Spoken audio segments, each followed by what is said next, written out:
Hey, good morning. This is Dr. Charles Dent with our Monday morning coffee. I hope that you had a great weekend this past weekend. I know a lot of things going on. I know a lot of people celebrating the resurrection of Jesus Christ. A lot of people call it Easter and things of this nature. But however you celebrate it, you make sure it's not about you, it's about Jesus Christ. But let me get back to what we've been talking about, choices. And I want to ask yourself, first of all, in order for you to achieve what you want to achieve this week, I want you to spend some time writing out your goals this week.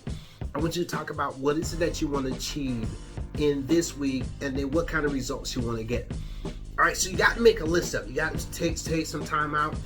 There was a time when we did this. You can go back in some of the other ones. We call it the max out schedule. And what we try to do is show you how to max out your day every day so you can get the most out of your day.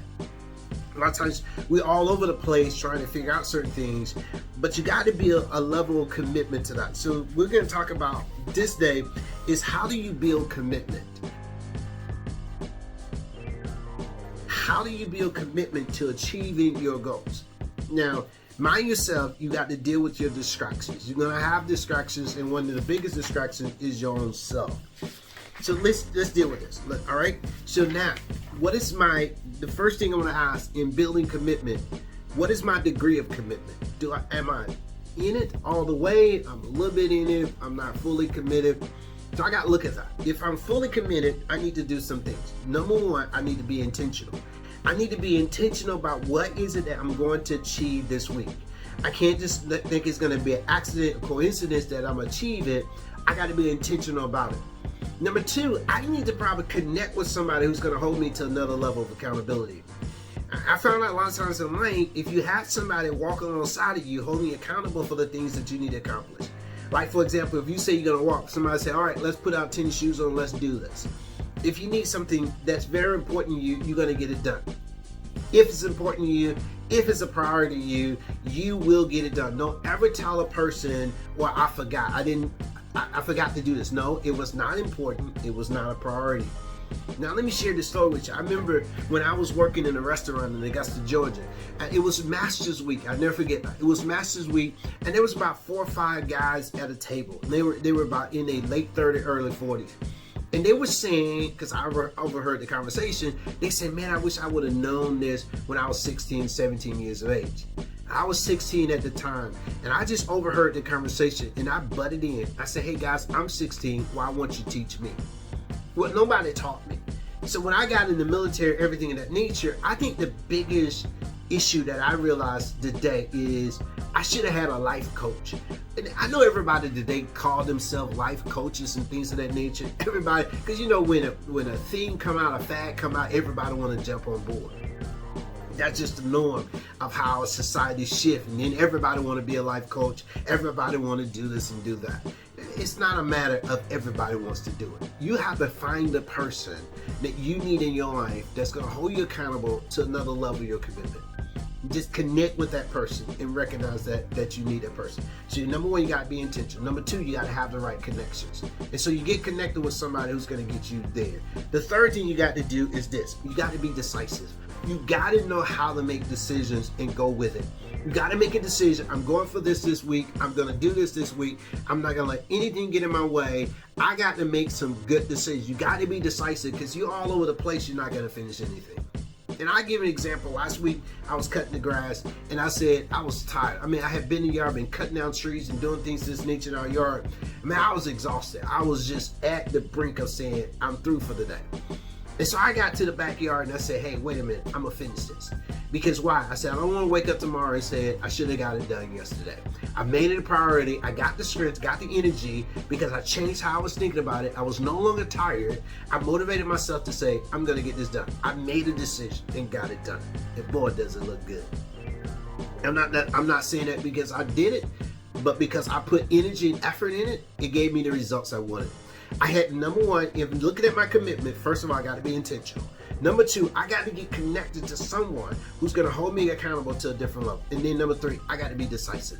I got to make a decision. I got to know how to make good decisions, and I need to move forward in achieving my goals in my life. Okay, so stop putting things off because you're indecisive. You don't know how to make good decisions. And that's why things you pile up on you because you can't make a decision. Make a decision today that you're going to do this today. All right, so you got to look at your degree of commitment. And then that's one part with 3 pieces. Then the second thing is your power of commitment. This deals with, number 1, in your power of commitment, your level of motivation. Nobody can motivate you like you can. Nobody is going to motivate you towards your goals. You can look up, you can try to look up all the YouTube videos. You can look at everything we're saying, but you got to have motivation to do it yourself. Just like I know for me to be consistent, I got to be motivated. I got to be motivated to do things because your motivation is going to take you to the level take you to the place you want to go. But you got to be motivated. You can't wait for somebody else to motivate you. You can't wait for somebody else to say, hey, let's do this. No, you do it yourself. I watch our kids. We start exercise. I watch our kids be self-motivated. They get out and do it themselves. Nobody has to tell them because they're motivated. Why? Because it's a priority. Why? It's important to them. Okay? So you got to understand how to be motivated. You got to have this in your life. You gotta have, I'm telling you, there's nothing like having motivation. And that's why, that's the power of your commitment is in your motivation. The second thing in the power of your commitment is deal with fear. But use fear as a tool and not as something against you. Like some people are fearful of snakes. I mean, I'm not fearful of snakes, but I respect them. I'm not fearful of some things, but I do have a lot of respect for things. And I deal with this in my own life and deal with it in your life because fear, if you don't deal with your own fears, you're not honest with yourself. You're living in denial that you don't have fears. And I found this out. Most of us don't fear failure because we used to fail. Most of us fear being successful. Most of us fear what success looks like. Because when we deal with our parenting piece, I told parents, most of our parents' success was this. My parents' success was this. Getting a high school diploma, get a good job, pay your bills, live on that job for the rest of your life. That was success to my parents. That's how they define success. You have to ask yourself how you define success. And it may be totally different from what your parents said.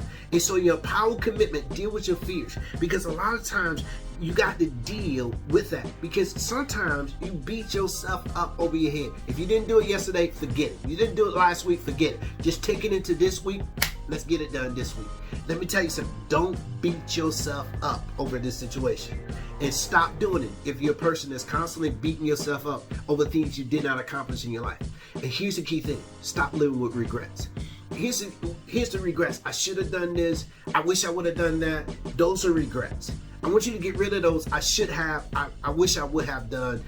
Forget about that. Start doing it right now because you can't change your past. You can change where you're going right now. Right, so deal with your fears of not your fear of failure, because when I'm teaching young men, I said sometimes you used to failing, but you're not used to being successful. So look at your life and say, hey, I'm going to be successful in this, and I'm going to do that. Then the third thing in this piece here about your power commitment is invest in yourself. Spend some time investing in you. I said this when I was teaching career prep and everything of this nature. I tell people, don't go to the job to try to improve the job. That won't work. You improve yourself, and as you improve you, you're going to improve your job. If you improve you, like for example, you say, I'm going to learn how to better manage my attitude in conflict. I'm going to learn how to have a mentality, be professional when I'm in the midst of conflict. Because why? I'm going to learn how to do this. And sometimes you just say, I'm investing in myself, and I'm going to do that. Because you have to learn how to educate yourself in areas that other people won't educate you in. Because I know when I was in college, when I got my master's degree, when I got my doctorate, there was not one class about how to manage money. There was not one class about how to be healthy in relationship. There was not one class about how to manage your time. There was not a class on conflict resolution. There was not a class on decision making. Those classes were not there. Those are the processes in which we have in life, but there was nobody there to teach us. Okay, so you have to start educating yourself. You got to invest in yourself. Start investing in everybody else and little in yourself. I mean, invest in yourself. You say, I'm going to get myself a wardrobe. I'm going to do this when this coronavirus is over. I'm going to get my nails done. I'm going to do all kinds of things. I'm going to buy myself a new outfit. I'm going to buy myself some new shoes. You can do that online right now. But the key thing is you invest in yourself. Now, don't overindulge in it, but do invest in yourself. All right, then here's the fourth thing in this the power commitment is know how to sacrifice. Know what you need to sacrifice.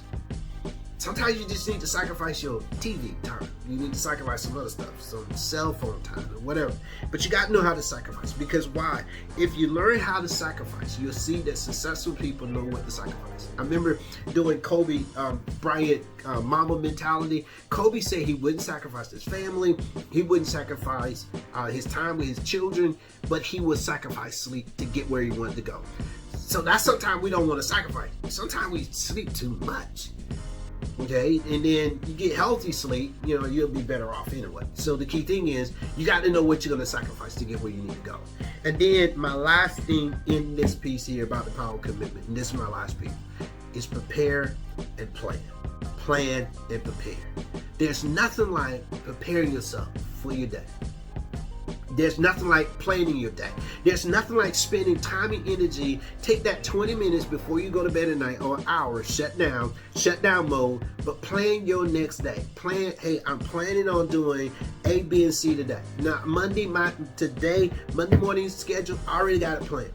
Tuesday, I got it planned. Wednesday, I got it planned. Thursday, I got it planned. Friday, I got it planned. Now, I do have in there, in case of interruption, that's there, okay? I can adjust. You got to know how to make adjustments when you need to know how to, okay? But you got to start planning.